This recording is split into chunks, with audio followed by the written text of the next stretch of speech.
The plan for tonight is to spend the night out in the woods. It is a stealth camp because it's a really popular walking area and there's loads of trails like these all over the place. So I just want to tuck myself away in amongst the trees and get settled in before I lose the light.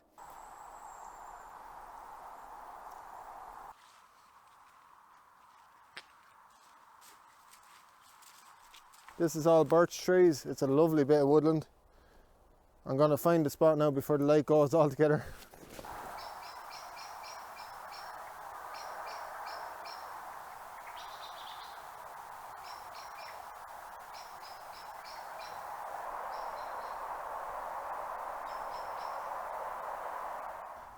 So I've just found this lovely little spot.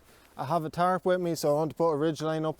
There is a bit of laurel hedging. It's growing wild out here and that's blocking my view from the trail.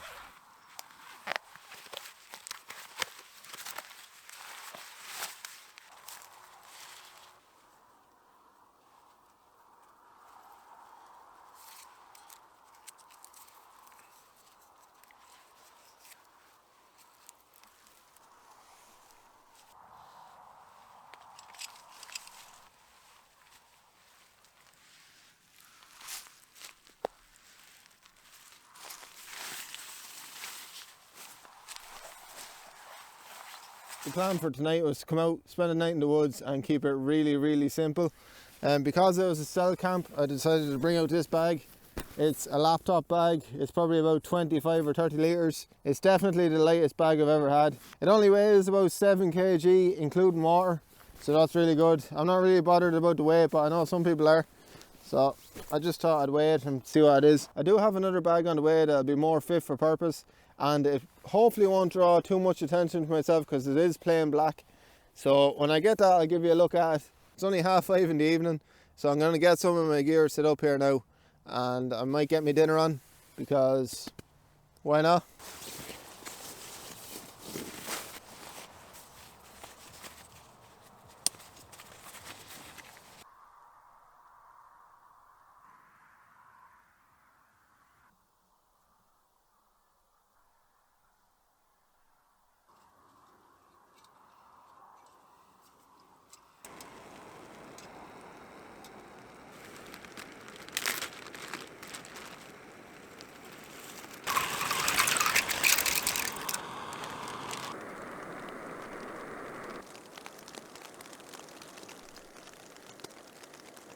It's just started to rain. I have my food on. Tonight is pasta with chicken casserole, which was very kindly donated by my father-in-law, so thanks very much. It is very snug in here. It's my first time to put it up using a ridge line, so I'll probably need a little bit of practice at it to raise up the headroom inside. I'm going to get this food sorted now because I'm absolutely starving.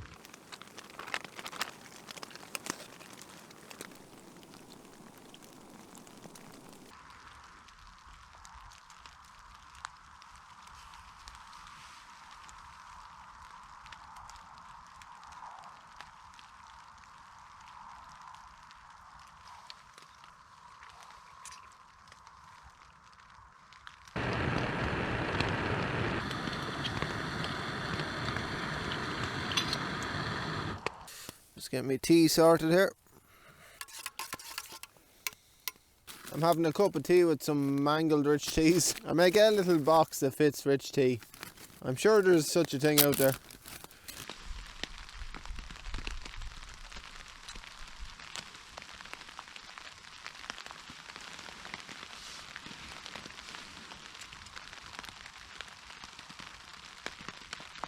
I don't know if I'd use this tarp setup again. I'm very cramped in here. It's good to know it. I will practice it again anyway.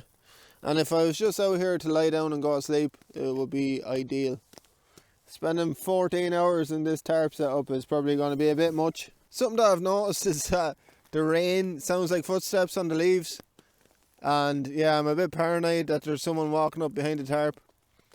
I did hear a car parked out. Must have been just pulled in off the road. And it was sitting there for a good 40 minutes with music on.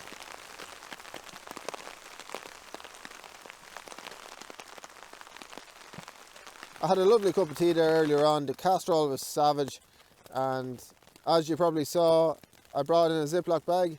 I use Ziploc bags quite a bit They're really handy, they pack down nice and small, and I actually reuse them.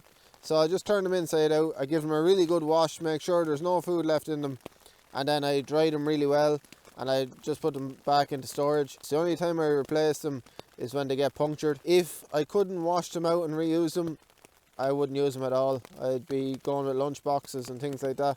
I just thought I'd mention it in case you're wondering what I do with the Ziploc bags after. They're not gone to waste. I'll wash that out when I'm washing the rest of my gear. And yeah, that's something I was thinking about during the week. The things you don't see when you're wild camping is all the cleaning up afterwards. It takes me about 2 hours to clean everything. Then I have to dry it up. I've like sleeping bags hanging off doors, I've tents hanging out of the shower. I try and get it all done pretty quick because my wife has limited patience and I test it every single day. So yeah, play it safe, get packed up as quick as you can and get everything put away. But yeah, that's a little top tip for wild camping. I brought out a tiny little sponge to clean out my pot. Basically I just cut a sponge in half. It's just a normal sponge out of the kitchen. I'm going to get into my bivvy now and chill out. And if anything happens during the night, I'll let you know about it. If not, I'll see you in the morning.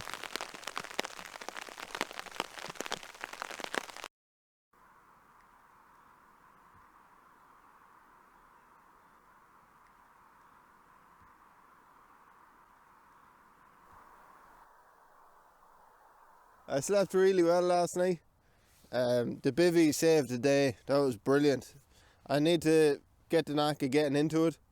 But yeah, it was really good. Really happy with it.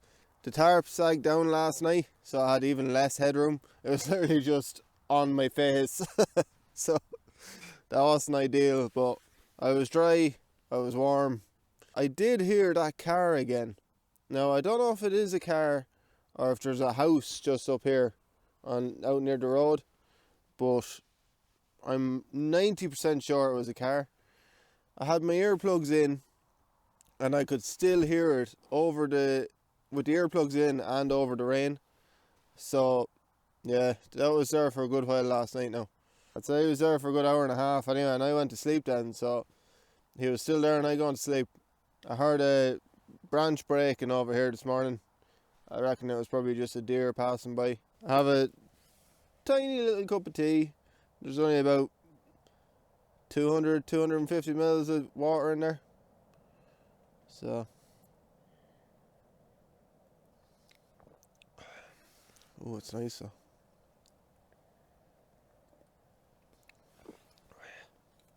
I love me tea. I definitely was a little bit paranoid last night. My mind was playing tricks on me. The rain didn't help. It did sound like footsteps on the leaves. And with the car being there, it must have been a voice in the music or something. I kept hearing like it was a little shout, and it'd be really quick, and I'd hear it, and I'd be afraid to move, turn off all my lights. But I'm pretty sure I was the only weirdo out here last night. Yeah. Apart from that guy in the car. But I suppose he could get away with it because he's not sitting out in the woods in the dark and the rain.